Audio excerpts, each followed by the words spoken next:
Welcome to Transqat. I'm Claire McCarthy.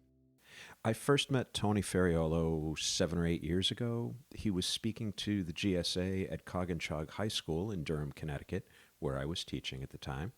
Go Blue Devils. Tony is a powerful force, a solid and sincere presence. His heart is open, his delivery is free of all BS, and he had a tangible effect on the kids. They felt safe and understood. They were asking questions and making observations, saying things that maybe they hadn't been able to say out loud before. Tony is the epitome of realness.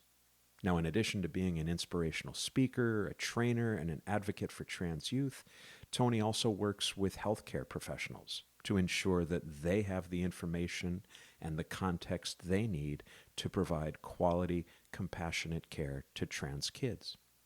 He's the author of 2 volumes of artistic expressions of transgender youth. He's the subject of a 2013 documentary called A Self-Made Man. I am beyond delighted to welcome to Transqat Tony Ferraiolo. I thought I would start asking you about your books, actually. Yeah. I remember I picked up a copy of Artistic Expressions of Transgender Youth. I actually bought a copy from you at the Out Film Festival a couple of years ago. That would have been back before COVID, Yeah, right? It was back before COVID. Yeah, that was a while ago. BCE, before COVID era. And 2 things really jumped out at me about the book that have stayed with me since. And the first is just the wide range of emotions that the kids expressed. And I don't think I was quite ready for that. Yeah. There was, everything from rage to fear to that joy of I've found a way to express myself. And how do you, what was your take on that? How do you get the kids to a place where they can express that? Yeah. So the way the book started is a kind of a cool thing. So, I transitioned in 2005, and when I transitioned in 2005, I didn't know any trans people. I didn't know anybody that I could say to, hey, can you help me? I knew this one person, but they weren't in the position to help me. You know what I mean? They were really struggling themselves.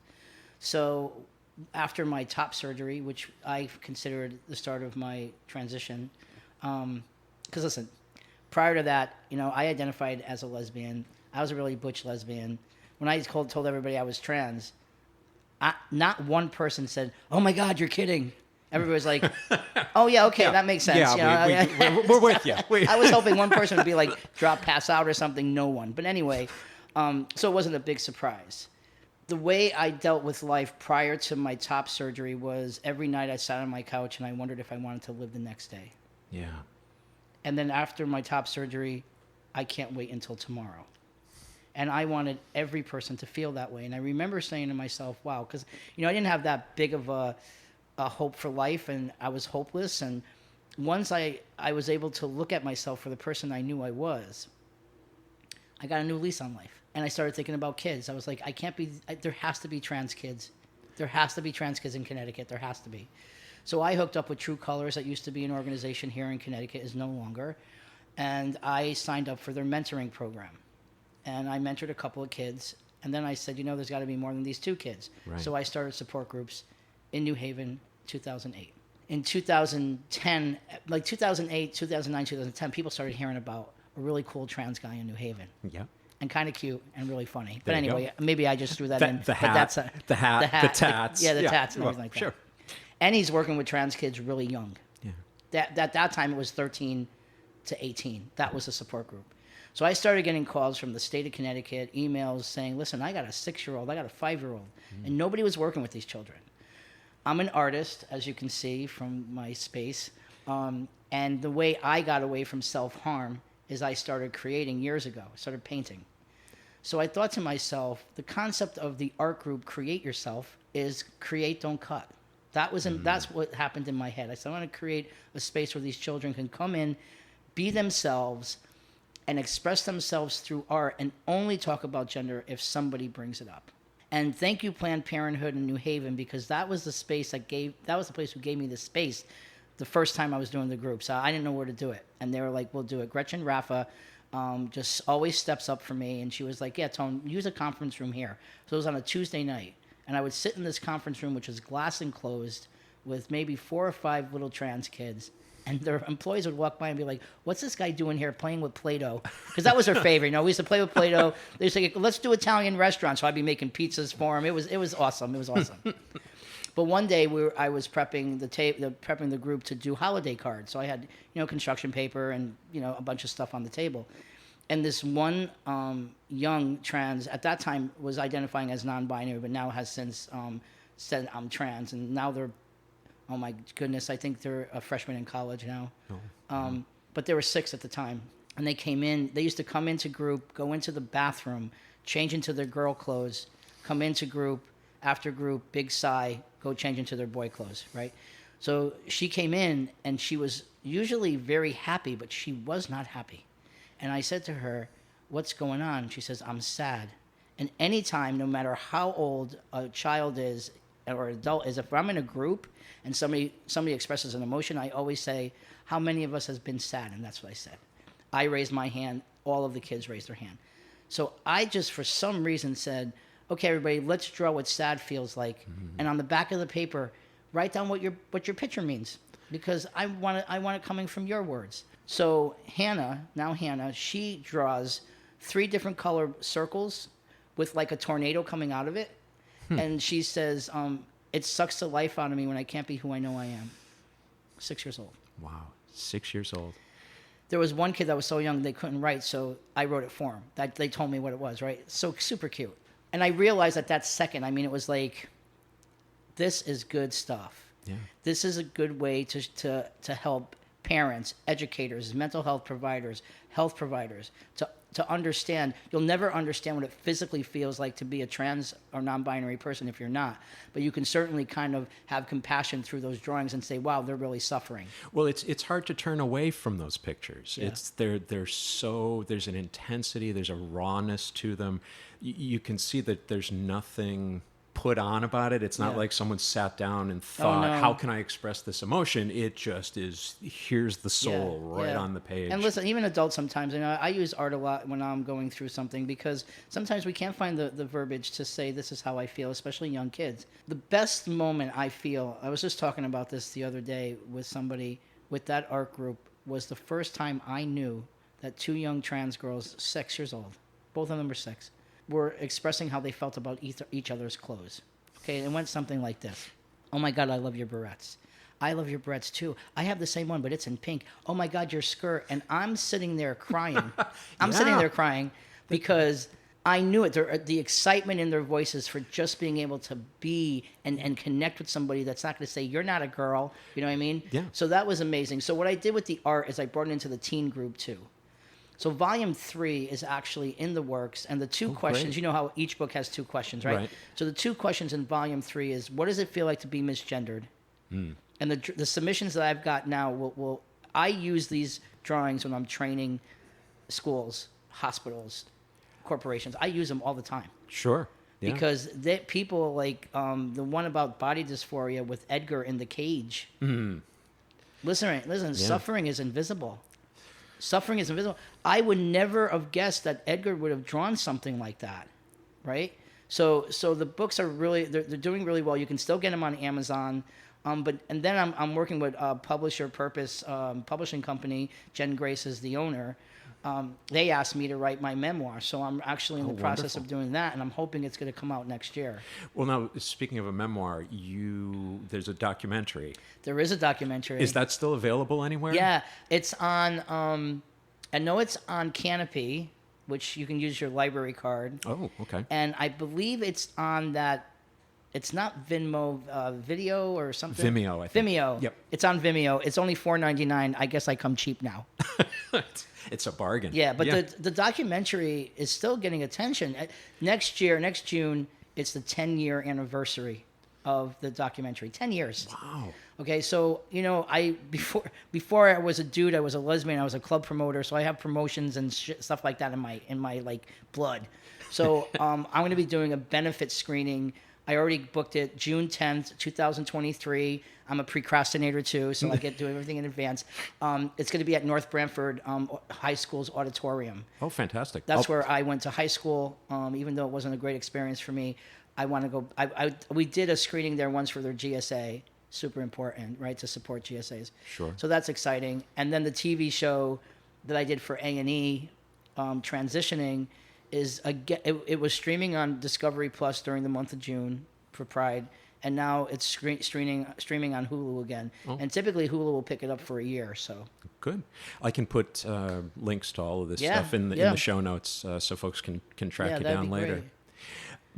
One of the things that I was wondering, though, after reading the books was how do you create an environment where the kids feel safe enough to open like that? I mean, I understand the keeping everything in, and you've got to live by the cis-het society's rules when you're out there sometimes. And how do you create a zone that makes them feel safe enough to open up like that? Well, first of all, I'm very kind.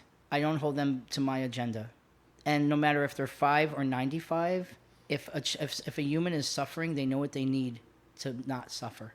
I believe them. You know, a lot of people think I'm like Caesar Milan, the dog whisperer. I was just watching the show. The trans whisperer? Yeah, the kid whisperer. Oh my God, look, Tony, he does wonders. I don't do wonders. When I say to a child who's literally in front of me crying, right, in a psych ward maybe, or in an emergency room psych ward waiting to get into a unit. The one thing I don't say to anyone who's breaking down emotionally in front of me is, it's going to be okay, don't cry, it's going to be okay. What I do is I send love energy through my heart space to them, and I just hold space for them. I stay very, very calm. When I'm able to say something to them, I let them have their emotion with no apology. I say to them, I'm sorry you're suffering, I'm here for you, what do you need? What do you need? So a stillness. Yeah. You create a center, a stillness. And when they tell me what they need, I believe them. I believe them. I'll tell you a really quick story. Probably about a year and a half ago, I got a message on my cell phone from a mom, and she says, "Hey, Tone, I got your number from somebody. My kid is in the hospital. He tried to commit suicide 3 times since January, twice while inpatient. He has really bad body dysphoria. Oh, my son is 12. And I cried. I cried. I pulled myself together. I called her up. She was crying. I said, listen, Yale knows me. He was on the pediatric. If anybody out there if you've never been on a pediatric psych ward, it's the saddest place on earth. Okay. And I couldn't go in because typically they let me go in and talk to the patients. But COVID couldn't do it. Right. So we connected by Zoom. And now he's in the room with his social worker because he just tried to kill himself, so he's on a one-on-one. So he had his mask on. I didn't have my mask on because I was home. And I said to him, so, hey, how's it going? Oh, I'm fine. I said, you're fine? I said, you're fine. Do you know where you are? I said, let me start over again. I said, welcome to the Trans Boy, Trans Guy Club. And he smiled, right? And I said, listen, dude, I know that you're suffering, and I know you're suffering from body dysphoria. Talk to me about it. What's going on? And he says, what do you expect from me? I'm trapped in a girl's body, and I was born wrong. I can't tell you how many times I've heard that from trans kids, trans adults. It doesn't matter. We feel trapped. So I said to him, what the hell are you talking about? You're a guy. You can't be trapped in a girl's body. You're a boy. Oh, wait a minute. I know you've only learned about 2 types of bodies, right? Girl bodies and boy bodies. That's not true. Right. There's girl bodies, boy bodies, trans boy bodies, trans girl bodies, intersex bodies, and non-binary bodies. You, my friend, was born in a trans boy's body like me. You're not trapped, and you're not born wrong. Now let's think about that statement, okay? And I say this when I'm training people to cisgender people. Cisgender people are people who are not trans, right? So they identify with the sex that assigned at birth, okay? Just in case somebody doesn't know what that is. If somebody told you that you were born wrong, and you felt like you were born wrong, it would bring some depression. And if you felt like you were trapped in the wrong body, probably a little bit of anxiety, right? And what do these children and most trans people struggle with? Anxiety and depression. Hello, right? So we got to take that away from them. I said to him, what do you need? I said, you need a binder? Now, a binder is a compression vest that will turn any chest into looking more male, okay? So he was like, oh my God, I can have one. And I've done a binder drive for 10 years no, probably like 12 years now. I started really early on, shipped binders all over the world for free. I was working with a binder manufacturer. When I took the job at Healthcare Advocates International to direct their new LGBTQ youth and family program, they said to me, Tony, no more out of pocket for you, bring it to us. So on our website, people can go on our website now and request a free binder. It is life-saving. So anyway, I said, okay, cool. So we got off the call. I got a nice shiny rainbow bag. You can get them in IKEA. And I put in 2 binders, 2 of my books, a self-made man t-shirt. I went down to Winnie One, dropped it off outside. Fast forward 2-3 weeks later, he's discharged. And a month after that, he calls me and he says, I got an announcement. And I was like, what? He says, I'm planning my future. We saved him because we gave him what he needed. Yeah. I didn't say, well, that doesn't make sense to me. Why would a 12-year-old need a binder? It doesn't matter. But that's the change in perspective. That's exactly it. From how am I going to get through this day, this moment, to I have a future and I want to plan for it. Yeah, It's a change that I don't know that if you haven't felt that kind of isolation that the anxiety and depression brings on, I don't know that you can actually appreciate feeling. When I made the decision to start transitioning, that's almost exactly what I said to my therapist was, I have spent decades going day to day and trying to find a reason to hang on for the next day. And I feel like I can see a quarter mile down the road now. I feel like, okay, this is doable. I might have a future. When you give someone hope for a better life, they won't want to take their life. Yeah. When you give a child that's sitting in a psych hospital hope, I'll give you another quick example. And this just happened probably about 6 months ago. I was contacted by a mom, now that I work for Healthcare Advocates, they contact me through there, which is wonderful, and got to get the word out of this organization because they're a very kind and compassionate organization. But anyway, she said, listen, my kid is telling us that he's a boy. We're an Italian Catholic conservative family. And when she said that, I almost fell off my chair. I was like, oh no, I got to have my, but anyways, so I get on a call with her and her husband, but her husband wouldn't get on the screen. So he was sitting like behind it. What a wonderful, wonderful woman this mom was, because she put everything aside for her kid. Yeah. In and out of hospitals, eating disorder, the whole thing. The next time I heard from the mom was probably 2 weeks later when her son was in the emergency room sitting on a gurney in the psych ward. And I said to her, put me on FaceTime. Oh, they don't allow that here. I said, I don't care. Put me on FaceTime. So now it's the first time I'm meeting this kid. And I said, hey, how you doing?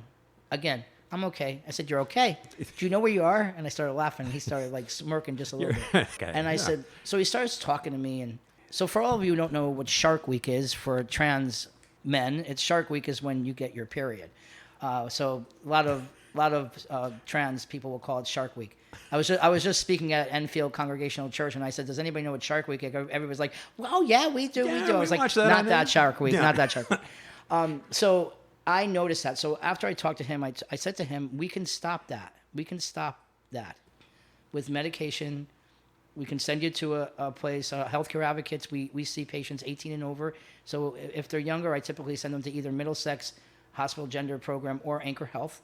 And I sent this time to Anchor Health because Joe Canary, who's a friend of mine, is the new pediatrician there. He's probably not new now, but he's a pediatrician there and is absolutely amazing. So he was like, really, what? I said, yeah, dude, we can do that. So a couple of weeks ago, I was talking to the mom, and she says, I got to tell you something. I was shocked that him being on the phone with you for less than 10 minutes, when he hung up the phone, he was like, come on, let's go. I'm ready to go home. It was the first time he was affirmed. Okay? Now, listen, there's a big difference between acceptance and affirming. Accepting is, oh, okay, cool. You're trans. Okay. All right, good. I love you anyway. Or you're welcomed in the church, or you're welcome in the school. Oh yeah, any student can come here. Affirming is calling them by the name and pronoun that they do. Make sure they have bathrooms that they can use. Affirming them as for who they are. Not saying, oh my God, well, I've been calling this kid this for how many years? What do they expect from me? It's hard for me. How am I going to do this? Right. Oh my God, have pity on me. When our pronouns and names, especially for a trans kid, is the only thing they have control over. They don't have control over what their bodies are doing. They don't have control over medical decisions. They only have control over call me Tony and call me he. Yeah. Right? There's a huge gap between tolerance and affirmation. Yeah. You know, the words I think you said were, you know, I love you despite this. Yeah. Yeah. I'm sorry, but that's not good enough. I want to hear, I love you because of Yeah. this. Yeah. And if a 55-year-old trans woman feels that way, Yeah. of course kids do. I mean, I think kids a lot of times too, like parents are saying, you know, well, they just told me, and they say they've been dealing with this for years. Yeah, they don't want to, they don't want to disappoint. They feel like they're going to be a disappointment. Sure. You know, and a lot of parents, and I talk with parents all the time, and I have to meet them where they are with love and compassion, right? Because a lot of times I'll be sitting with parents, and this is the hard part of the work. Two things: when you're sitting with a kid in a psych hospital and they're crying their eyes out, and they really don't want to live anymore, and their parents are supporting them really well, and they still don't want to live anymore because they see what the hell happened in this country, right? But when parents are doing everything right and it's still not enough for their child, and they cry in front of me, it's hard.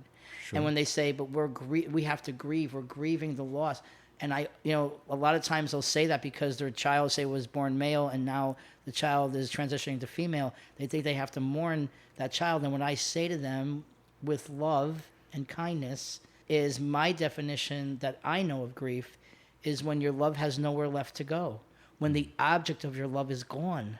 The object of your love is sitting right here and they need you more now than ever. Yeah. But have that compassion. You know, I challenge a lot of parents of trans kids that are mama bears and papa bears, right? And when a new parent comes in, they're like, we can't believe they would treat their kid like that. That's their kid. No, you can't. You have to meet them where they are. They are coming from the same space of fear. Listen, if somebody's angry, anger is a fueled emotion. You can't just be angry. It's either from sadness, fear, or sometimes frustration. That causes anger. So some parents fear that their child's going to grow up and get killed or beat up, and who's going to love them, and how they going to get work, and oh my God, blah, blah, blah. Yeah. So your life would be so much easier if this weren't the case. Yeah, yeah. But their life could be a lot easier if you accept that this is the case. Right. Right? Yeah, absolutely. And you support them. Yeah. There was a time, and you and I were talking earlier about the fact that we're pretty close in age. Yeah. I don't want to, it would be wrong of me to say that one of us is about a month older than the other. Oh, I'm much older. That would, yeah. I'm much older. Well, as long as you bring it up. I have no problem. I used to be not ashamed of my age, but saying, oh my God, I don't want people to think I'm old, but I am so young spirited, so it doesn't matter. December 20th, I will be 60 years old. There you go. So you can send cards if you want to, or not Absolutely. candy though, because I'm really trying to eat clean. Again, we'll put links so you can send your gifts. But when we were coming up, the expectation that you might have a parent who understood and wanted to support you the way that you're describing was next to zero as far as I could tell. Yeah. And I am not in any way saying anything bad about my parents, but the culture was very different in the 70s. And then AIDS hit in the 80s and 90s, and there was more of a withdrawal from that whole notion of exploring gender identity because it seemed so dangerous to people on the outside. Is it different now? Do you find that more parents are wanting to accept? I think more parents are wanting to get their kids help. So, back when we were growing up, nobody said the word transgender. It didn't exist back then. It barely said gay, lesbian, bisexual, right? So now that there's people in this world, actors, actresses, that are coming out and saying, hey, I'm trans, I'm non-binary, it makes it a little bit more normal. And it is normal to be trans, by the way. Parents these days, I see more parents that want to be educated. They want to know how they can help their kid. Now, if they have religious reasons or just they're not going to get it, and the kid, then I work with the kid and say, create a family outside your family. Right. Family of choice. Yeah, sure. A lot of LGBTQ people have to do that. But that choice to say, okay, I'm going to create a family outside my family can keep a kid alive. Sometimes, from the kid's perspective, it's easier to go off and get your life together, get your life started, get some traction, and then come back and repair some of those rifts rather than trying so hard in the moment to do this really difficult task for yourself and bring them along. It's so that, again, the notion of there is a future beyond this difficult moment, and people like you can. And let's talk about this. So this is really powerful. Trevor Project survey, I think it was in 2018, shown that one supportive adult, one in an LGBTQ youth's life, drops the risk of suicide by 40%. I am that one person.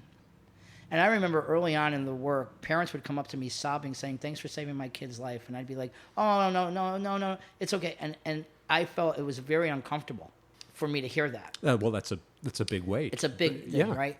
And then I remember one day saying, "Gee, Tone, you're kind of like negating their feelings when you like dismiss it." Right. So that's when I started saying it years ago, and I said it yesterday when a parent said that. I just say it's my honor, because it really is an honor for me to be part of their journeys. I mean, come on. I never thought I would land here.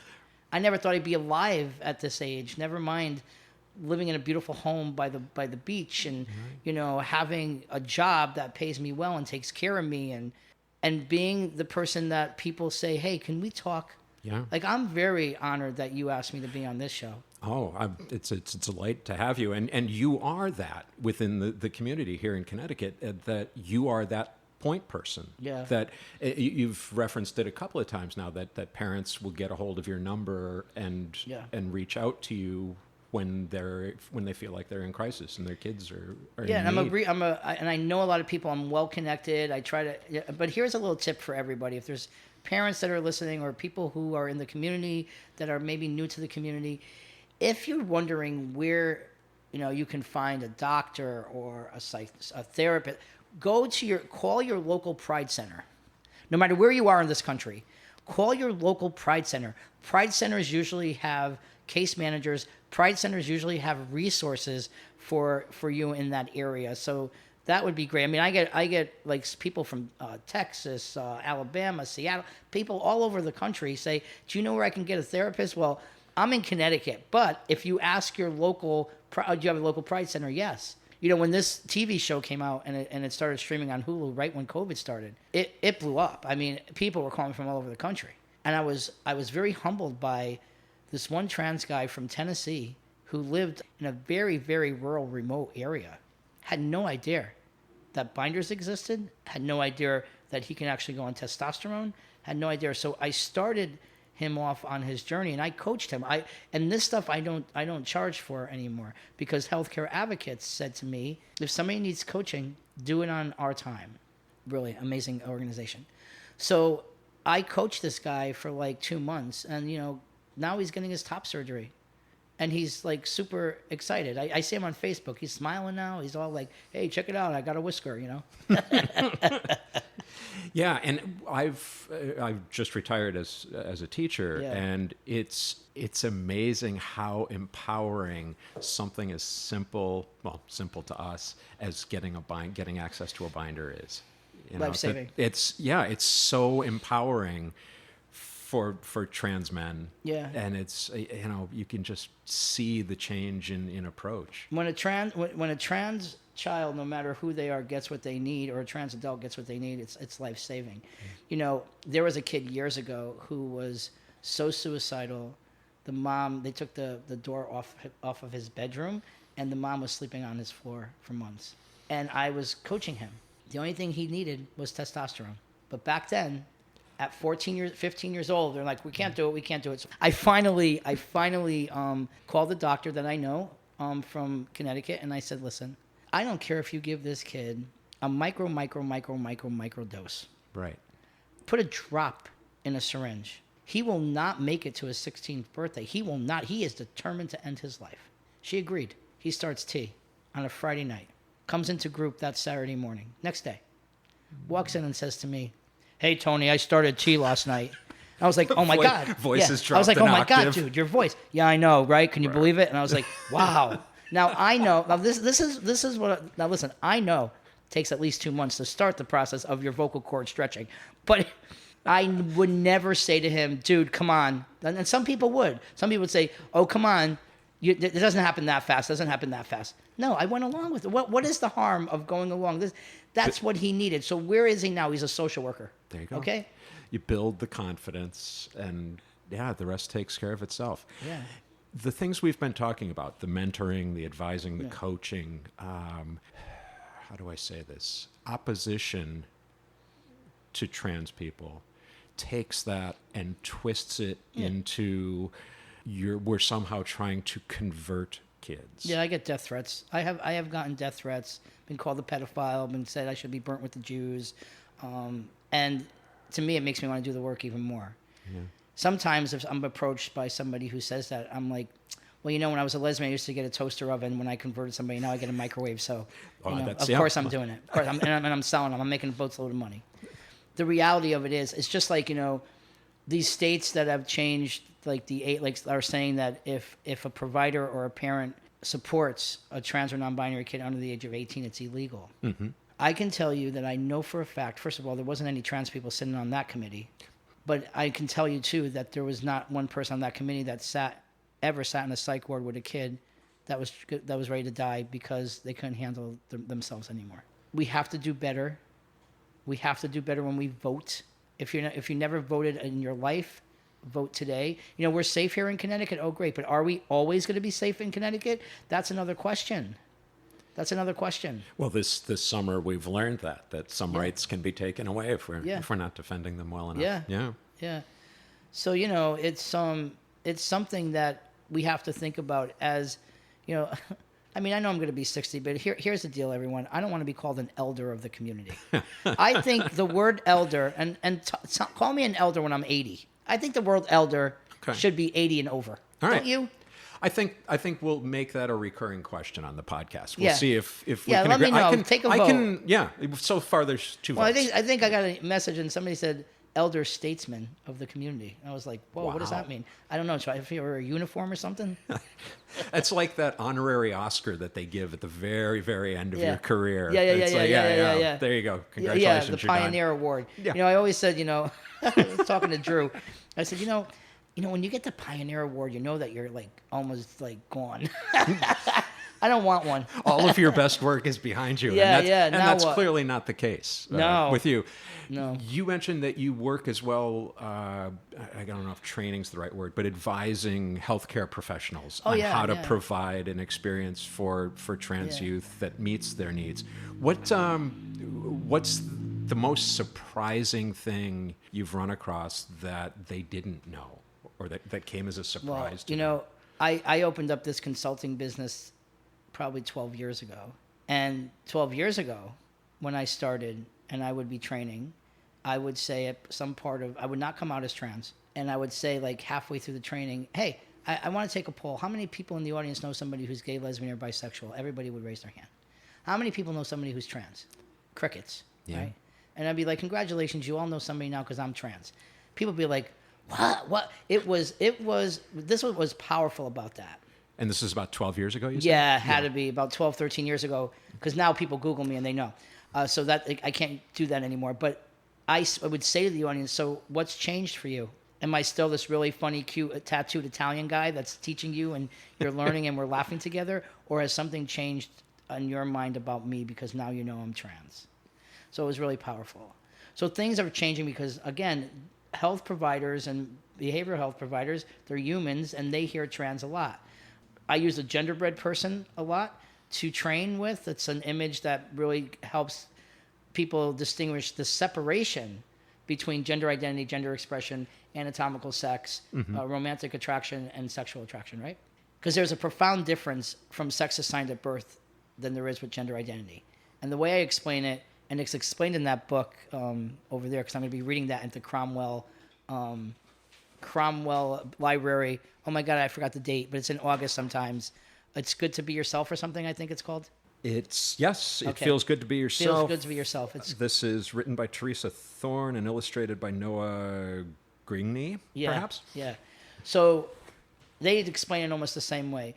When you're born, a stranger looks at your body, body and guesses what your identity is going to be. And then when that baby gets old enough, they tell the adults if they guessed right or not. Because there's not a connection. If there was a connection between genitalia and your gender identity, then let's just say you're a cisgender man, again, a man who was born with the birth sex of male and identifies as male, and you had cancer or in a car accident, they had to remove your penis. It happens. Would you wake up from anesthesia being a woman? Would you wake up from anesthesia being nobody, like not having identity? Of course not. You would still be a man because your gender identity lives in your brain. Right. Okay? Period. So to teach them that, and here's another thing I'll say to them, because sometimes I'm training 800 people. There are people in this audience that because of religious reasons or core value reasons, LGBTQ people, not your faves, especially trans and non-binary. If you can't separate your personal values from your professional values, find another job. Even when I'm at schools, I say the same thing. Find another job. Because every patient, every student deserves a sense of belonging. I'm going to be, like I said, I'm 59 years old. I am going in for back surgery in less than a month. Okay? August 30th. Don't send me good thoughts. Send the surgeon good thoughts. He's the one who's going to need them. I'm worried. Now I'm going to have my provider call and train because I have to get catheterized. And I have a body of a trans guy. And the only surgeries I needed to save my life was top surgery and a hysterectomy. And I needed to go on testosterone. I'm happy, right? I don't need anything else. But some people, I talked to the surgeon a little bit about it. He goes, oh, don't worry about it. I said, don't worry about it. I said, listen, we can lose people in the operating room. I do not want to compromise somebody's focus because they're like, oh no, what's going on here? I've never worked with this sort of body before. Yeah. So I'm hoping that goes smoothly. It's and I was just thinking about this yesterday. I was like, wow, why can't trans people just say, okay, I have surgery and just not worry about it? And just like everybody else, we have to, or some of us do, maybe some of us don't, but in my situation, I have to worry about the reaction. And it's not as if most people can bring an educated friend with them who can be the liaison with the doctor because that's, you're leaning on your doctor to know. Yeah, I had kidney cancer twice in my life. Been cancer free on my left side 8 years and right side 7 years. Congratulations. And thank you. And those surgeries were intense. They took 2 little pieces of my kidney out, but I was in the hospital for a week. They cut you almost in half. It was intense. And Vanessa Pomerico, who's my health provider and also somebody that I train with sometimes, we double team people. Watch out. Italians are in the house. She would train the surgical staff, but I have Dr. Patrick Kenny, who did my surgeries, both of them. He was super cool. And he was like, he says, I don't think you need to, because this is what happens. People think like they're so kind, and it wouldn't matter to them, but that doesn't mean it's not going to matter to all your staff, right? Right. When we train, when I train hospitals, when I train like health providers in their little practices, I want everybody in the room. I want the person sitting at the front desk because it's either going to make or break the appointment. Mm-hmm. If I walk in and I'm misgendered or I'm called by the wrong name, the appointment is over. The appointment is over. And how am I expected now to sit in front of a health provider and spill my guts out? It's not going to happen. It changes the tone immediately, even though it's in I'm going to say 98% of the people who misgender me, it's inadvertent. It's, I'm dressed in a t-shirt and shorts. I'm not presenting as particularly feminine, and the voice much closer to Batman than to Audrey Hepburn. I love you, but so I want to be sympathetic, but it can change the tone of an interaction like that. Yeah. And listen, I still get misgendered. No, I do, by people who used to know me. And sometimes by people who used to know me are not happy with my choices that I made in my life. And that's what I mean, that line between inadvertent and microaggression. Yeah, and I'm so like, sometimes I'll correct them, but sometimes I'm not even in the emotional space. Yeah. I'm not in the emotional space. It's like, wow. Like, I was just at a party a couple of weeks ago, and it's right down the street here too. It was great. It was like this. Listen, all my friends are lesbians. I didn't transition until I was like 39. So, most of my friends I met when I was a club promoter and stuff like that. So I said to this person, they misgender me. I said, come on. I said, it's been 15 years. I don't use female pronouns anymore. I said, why do you got to be a bully? Just like that. And people around her were like, what? And she was like, oh, well, I'm not bullying you. And I'm like, well, you are. You're not honoring me. You're not honoring me. But I didn't say it mean. I said it with kindness. And then when I was walking back home, I was shaking. I was shaking. Yeah. Yeah. It puts the onus on the trans person to decide in that instant, is this supposed to be a teachable moment? Is this supposed to be a moment where I just keep my mouth shut and walk away? Yeah. Does it call for some sort of a pushback? Yeah. You know, and I don't know how others do it, but I find it very hard in the moment to weigh that. Yeah. You know, I end up having that conversation with myself all the way home in the car. Yeah. I was like, well, Should I think I, they should meant I? I don't, should I? Yeah, maybe I should have.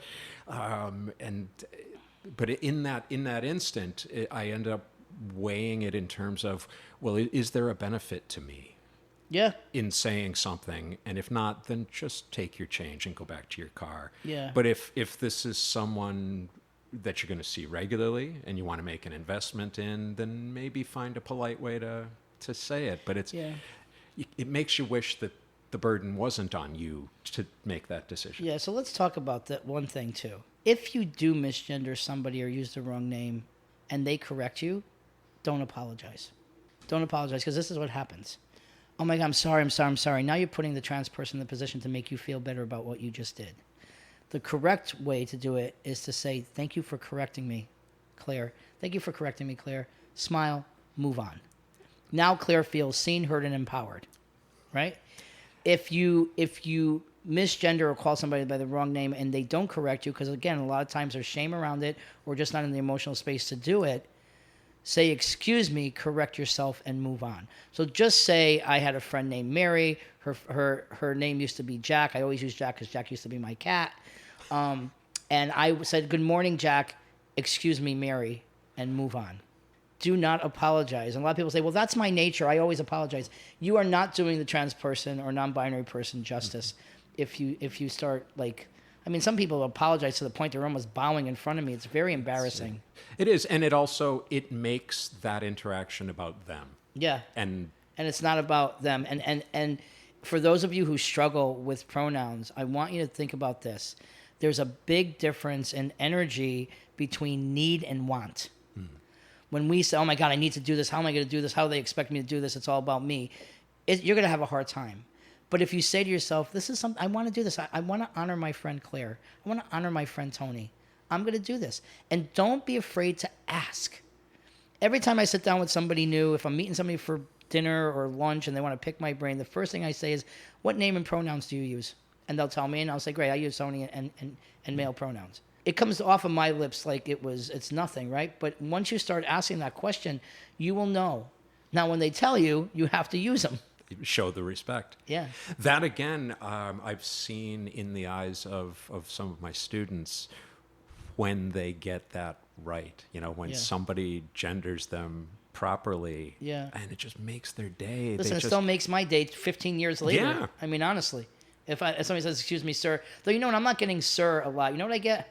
Boss, chief. Oh, yeah. I hate that. No. I'm like, Sir is fine. I went to Subway like a year ago. I remember this thing. That's why I can say a year ago. And the guy behind the counter that was making my sub, he was like, okay, chief, what do you want? You want some lettuce, chief? I was like, sure, maybe a little bit. Boss. Because I was on my phone. Boss, hey, tomato?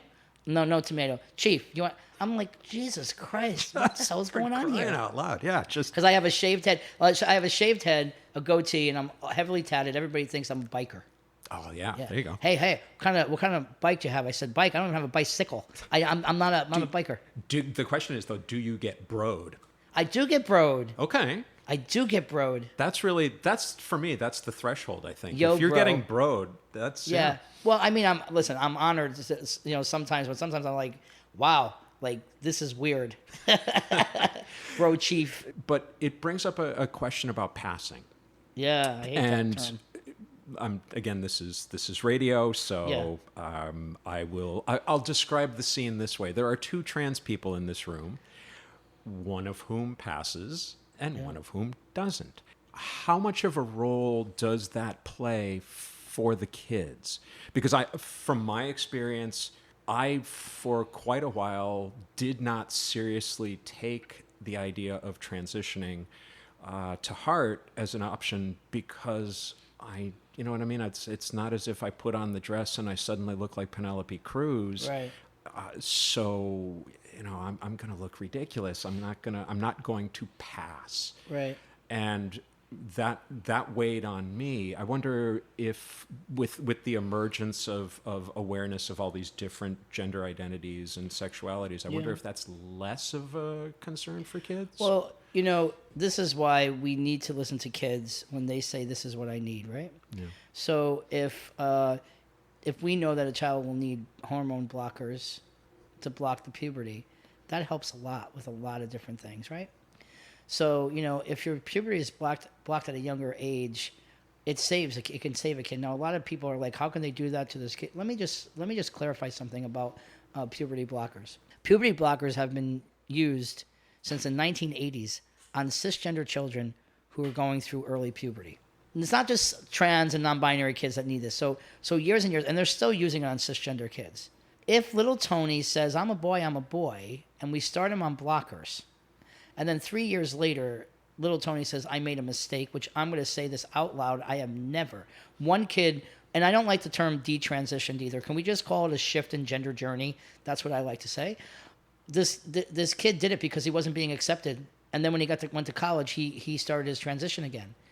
But if little Tony says, I'm not who I thought I was, and we stop the blockers, little Tony's body goes right back to where it was supposed to be, as long as we didn't administer any cross hormones, estrogen or testosterone. Mm-hmm. Okay? It is more of an emotional damage to this child if we don't put them on blockers if they need it. And blockers, like, again, will do a lot for a body. They don't develop breasts. They don't develop secondary sexual characteristics. The voice change. The voice change or anything. Mm-hmm. I'm not the face of trans. I say that all the time. I am not the face of trans. If you, like, listen, I am recognized because of who I am. I was at a yoga studio last weekend right before a sound bathing event, which I never did before, and I'm laying there trying to relax. This is hysterical. And all of a sudden, like, you know how you can have your eyes closed and you can feel somebody next to you? Yeah. I feel somebody standing over me. And I opened my eyes, and she was like, hi, Tony. You're Tony Ferraiolo, right? And I always answer with the same thing. Do you like Tony Ferraiolo? Yes. Important. Before this conversation goes anywhere And she was else. like, yeah, we're friends on Facebook. I said, yeah, I'm Tony Ferraiolo. She says, oh, it's so nice. You do such good work. But I'm not the face of trans. If you don't know I'm trans, you would never know I was trans, right? Right. And I hold that. I'm privileged, and I'm humbled by that. Trans women are more likely to be abused. Black trans women, yes, are much more likely to be abused, murdered, such and such. If you ever have the opportunity to listen to a black trans woman speak, do it. They will tell you stories that will. You know, there's a couple of black trans women I know. Naomi Hill is one of them from New Haven. She's a rock star. She's beautiful. But when I asked her to take my seat, I used to sit on a panel for Yale, like first year med students and stuff. I did it for quite a few years. One day I was on the panel, and I looked down the panel, and my inside voice came out, and I said, Jesus Christ, we're all white. And the facilitator looked at me, and I said, we're not representing the patient population here. Right. So I asked Naomi if she would take my seat, and she did. And I listened to her speak the first time. I was in tears. So like you said, we have to be real about, and passing, I don't like that phrase, but I don't know what else to use. Passing is safety sometimes. Yes. So with the kids, it's like, what does passing mean to you? Like I was talking to a parent, and they were like, well, my kid wants to wear a dress. Okay, what's the problem? Well, I don't want them to be teased. Well, first of all, don't be the first person to bully your kid, and just work with them. You know, go pick out a dress with them like you would your cisgender daughter, right? Treat them the same. Drop the trans.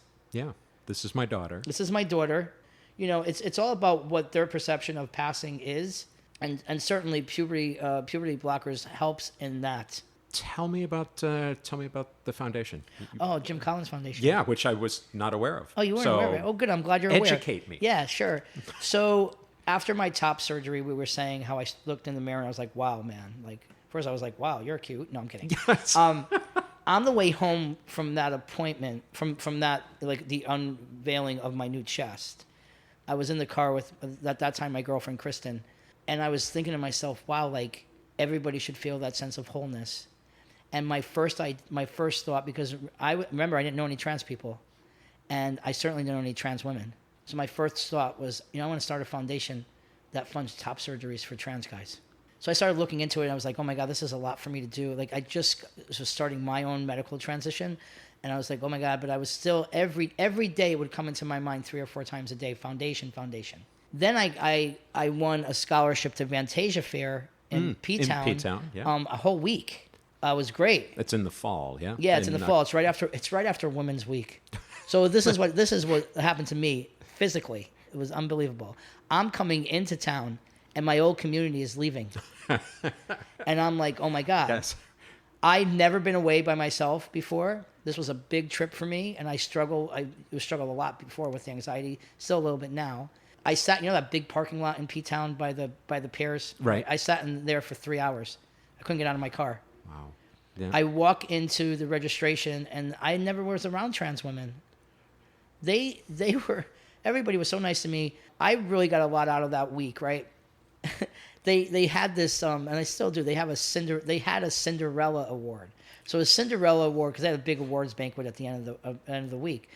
Cinderella Award was for the new person that made the most impact. For the first time in the 50 years that they were doing it, they made it Cinderfella, and they gave it to me. Oh, I was wonderful. My heart was warm. That's wonderful. And I made so many good friends.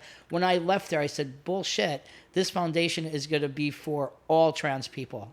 Any gender-affirming surgery, facial feminization, anything. In 2007, I met Drew Levasseur, who was at a Yale Trans Week panel. He's an attorney. He was from New York then. And when I heard him speak about his passion for this community, it met my passion exactly. And I remember sitting back saying, I think I just found my co-founder. Wonderful. I took his card. I emailed him the next day, remember, procrastinator. And I said, hey, this is what I'm thinking of doing. Blah, blah, blah. He was like, I can't believe you're saying this. I was thinking about doing the same thing. What was cool about Drew and I being co-founders, I sat as the board president, he sat as the vice president for 10 years, was that our friendship, with the friendship that came out of it. We are best friends. And to build a friendship when you're building a foundation where the first year we had over 200 applications, and that was snail mail applications back then. Right. So we were like opening up letters, and so this is how it works. People now can go online and do the application. I think they just closed the application process, but now they're going to be picking. And give it a plug. Where can people find this? JimCollinsFoundation.org. People fill out applications. The applications come in. They're sorted to make sure because if you don't fill out the application right, we're not going to even look at it. The applications are then split between the board members to review. We rate them from a scale of 1 to 10 for things like personal story, commitment, like have they done anything for the community. But for financial, we do it 1 to 20. These grants are only given out to people who don't have the financial ability to pay for it. We've given grants out to people in shelters. Okay, so once we come up, each one comes up with 5. Now we have 20, but back then it was 20. It goes to a selection committee. And the selection committee is comprised of trans people from all over the country. That was something that Drew and I said, it has to be trans people. They give back the board top 10, and then the board says, okay, this is how much money we have. We can grant this. But before we do that, we reach out. We don't pick the surgeons. You have to have a relationship with your surgeon. Mm-hmm. But just say Christine McGinn from New Hope. She's one of she was on our advisory board at one time, and she was one of our pro bono surgeons. So that means is that if somebody says, oh, Christine McGinn is my surgeon, we call Christine and say, can you give us another surgery? She'll say yes. And the only thing the foundation pays for is the hospital. Mm-hmm. Okay? It was really weird. Like 5 years into it, there was a big rumor going around that we only funded top surgeries for men. And that was weird to me because that was only in my head. I never shared that with anybody. When in reality, if you go to our website, we have done more surgeries for trans women than not. So it's a great organization. So right now, Jody Randall is the president of the board. She's been the president of the board for probably 5 or 6 years now. They're going strong. Last year, I think they funded 4 or 5 surgeries. I know it's a lot, but total, it has to be over 40 surgeries that the foundation has given across the country. Wow. Yeah. And, and when Drew was here last weekend, I was like, dude, I'm going to tell you something. Even the community was telling us it's not going to work. You can't do that. How are you going to do that? It never works. People tried it before. It's not going to work. And people say to me, how did it work? I said, we didn't believe them. We chose not to believe the people who told us it couldn't work. And one of my big rules for the board was, if this isn't fun, and if you got to take care of yourself, reading those letters of people barely hanging on, especially if you're trans-identified, we only could do like 2 or 3 a night. That was it, because it just gets emotionally overwhelming. But that's one of the things I'm most proud of, is that when, just like with the support groups that I have, for kids, right? I've been facilitating those support groups for 14 years. Last week, I just stopped. I gave it to somebody else to do. Ah. Yeah. How did it feel to let go? I cried. Yeah. I cried. I actually, with the preteen group, kids 10 to 12, I didn't cry. Like, I was sad, but I didn't cry because I've only had that one. I created that one during COVID because I used to be, the art group used to be 12 and under. And then I realized that 10 to 12-year-olds need to start talking about their bodies. So we did a preteen group. And when I told the teen group, because their parents knew, and I was hoping that the parents would tell them, I started sobbing almost uncontrollably, and they never seen me like that. And you can tell they're like, some of them are feeling my pain, and I just, it means a lot to me. But I the person who's taking my role is Nicholas Mead. They're amazing. They're a fellow at Yale Gender Program. They're going to be a clinical psychologist. But like I said to the kids, you're probably too young to know the movie Weird Science. But if I could have created a facilitator, it would have been Nicholas. So I'm still, and that's the only thing I'm giving away, right? I have to start thinking about when Tony wants to semi-retire. I'll never retire completely, but what can I give away now to people who can still do the work and the people who want to do the work, and give myself more of the self-care that I need to keep going. Well, that was throughout the conversation. You've talked about the intensity of talking to kids in the hospital and in the counseling situations. How do you take care of yourself? What do you do for self-care? Yeah, I meditate, and one of the big things I realized when I went to Kripalu, a meditation center up at the Berkshires, the last time, I go there when I really need to take care of myself. That's nice. And out in, is it Lee or Lenox? Yeah, it's near there. Yeah. I worked with Ralph Della Russo, who is a meditator, and during the meditation practice, I realized that my suffering is over. So when I'm sitting with a child, holding space for them, not helping them, I used to say helping them was a lot of pressure. My suffering is over. And that's how I take care of myself. Doing the work full time now with healthcare advocates. And what I love about Patty McKnight, who's the executive director, is she knows the difference between emotional 40 hours and physical 40 hours of work. Okay. And she's always saying to me, Tony, you taking care of yourself? Tony, you taking care of yourself? So that's how I do it. I know that my weekends are now mine. I reclaimed my weekends. And yet you're giving up your Saturday morning. Yes. No, feel honored. No, I'm kidding. I do. All the way home, I'm just going to feel. And I just joined the Y a couple of months ago because of my back, and my PT guy goes like, grab a noodle and just hang in the water. And so when I do that, I'm like meditating too, and that's awesome. I'm actually going to ask them if they would do like a guided floating meditation. Yeah. I mean, why not? But the physical component of self-care is not to be and massage, I get massages. Nice. And I'm also a certified teacher of mindfulness too. So I really try to incorporate that, not only in my own life, but in my trainings and I'm working with the kids. So self-care, listen everyone, you can't care for others if you don't care for yourself. You have to try, and a lot of people are, this is human nature. It's very easy for us to be kind to other people, but yet we're not kind to ourselves. Saying, like, sometimes I'll say to myself, Jesus Christ, Tone, don't be an asshole. And I'm trying not to talk to myself like that anymore. I need to have compassion for me the way I have compassion for others. Right. Otherwise, the reservoir is depleted. Yeah. And probably at a point where some kid needs it to be full. Yeah. So, Yeah. yeah, absolutely. And knowing when. That's what Drew and I are really cool, right? So we're really cool together. I don't know what I would do without him. When I really get down and sometimes in a dark place, again, that's the first person I reach out to. But Drew and I have an understanding, and I think this is super cool for any friendship. I might not be, if he needs me to be there emotionally for him and say I just had a really bad day with, like, not a bad day, a hard day. Right. I say to him, I'm sorry, but I'm not emotionally able to help right now.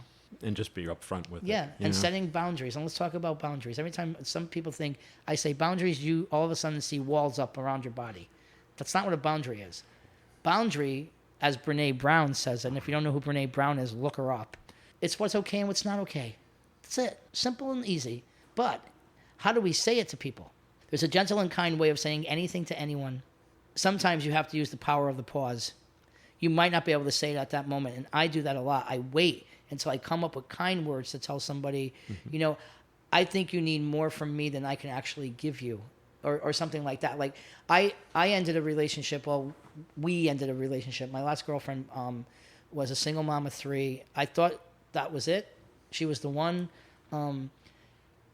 She took my breath away. She was so kind, but things happened and it didn't work out.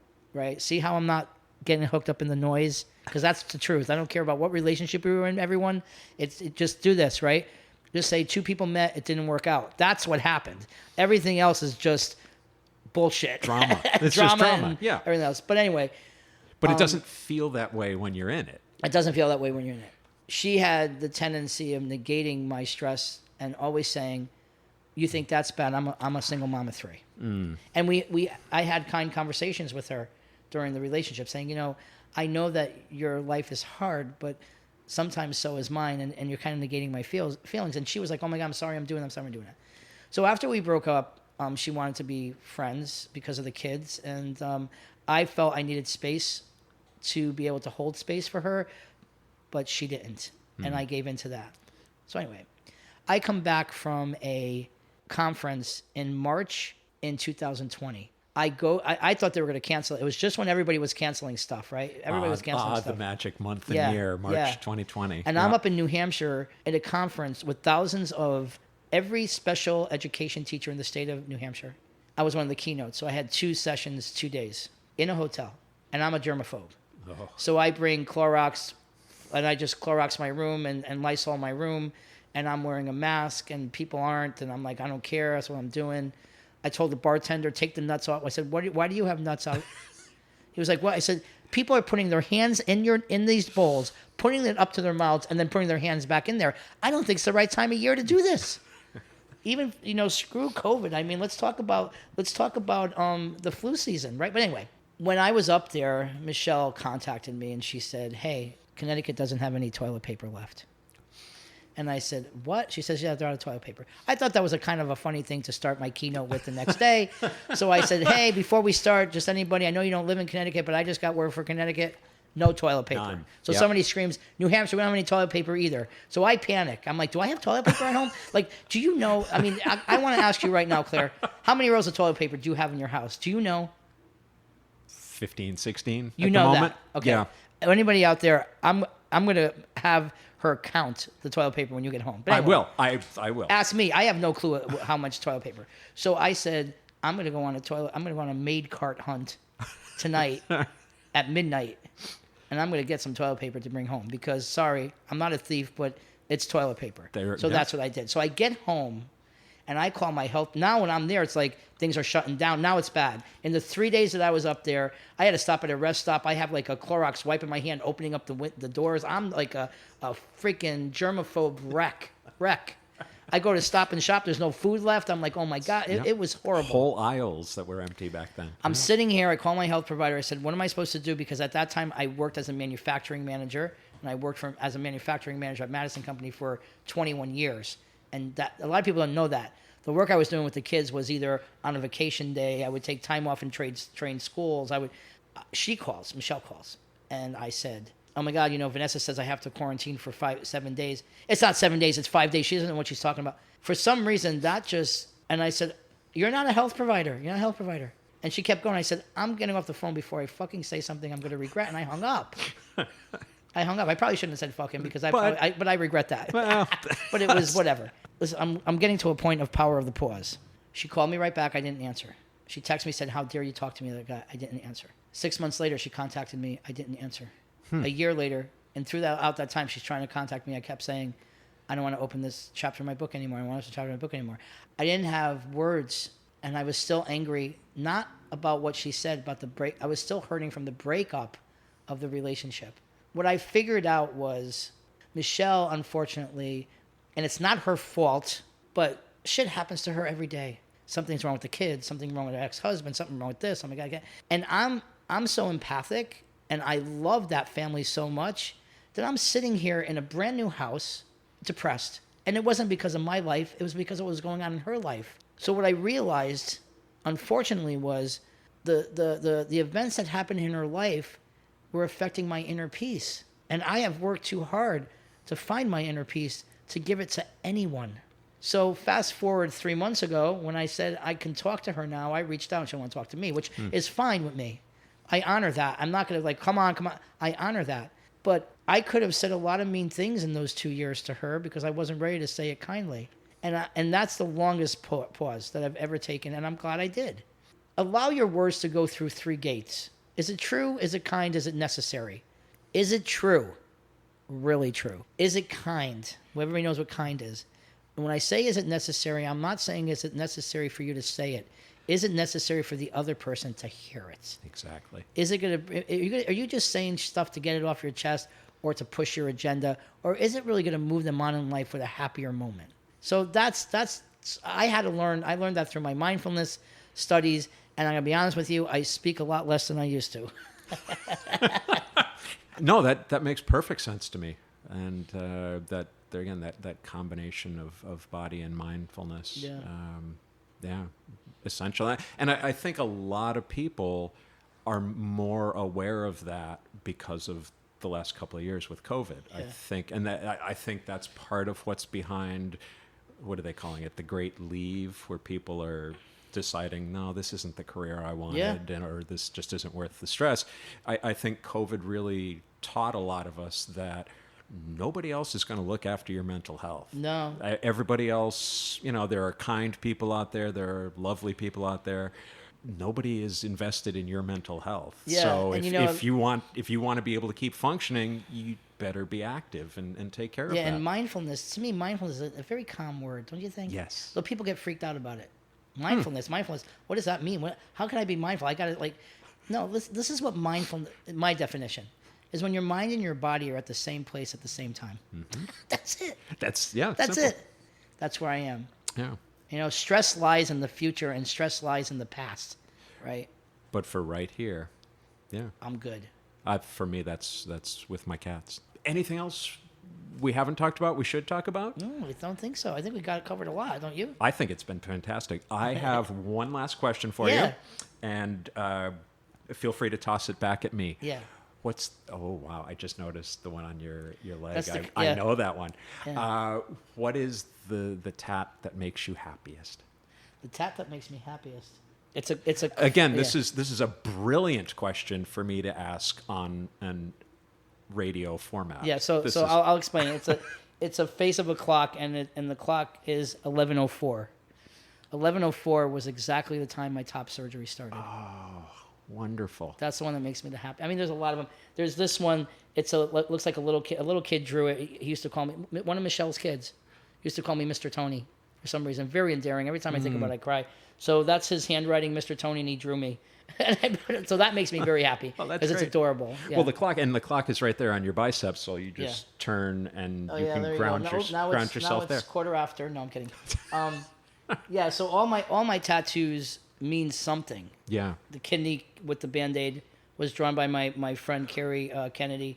And that's exactly where she didn't know this. The surgeon came into the hospital, seen this drawing because she brought it over. It was a watercolor. And he was like, oh my God, that's exactly where the tumor was. I was like, oh my God, I didn't know we were that connected. Everybody that walked into that hospital room, it's a kidney with hearts on it. It's really beautiful.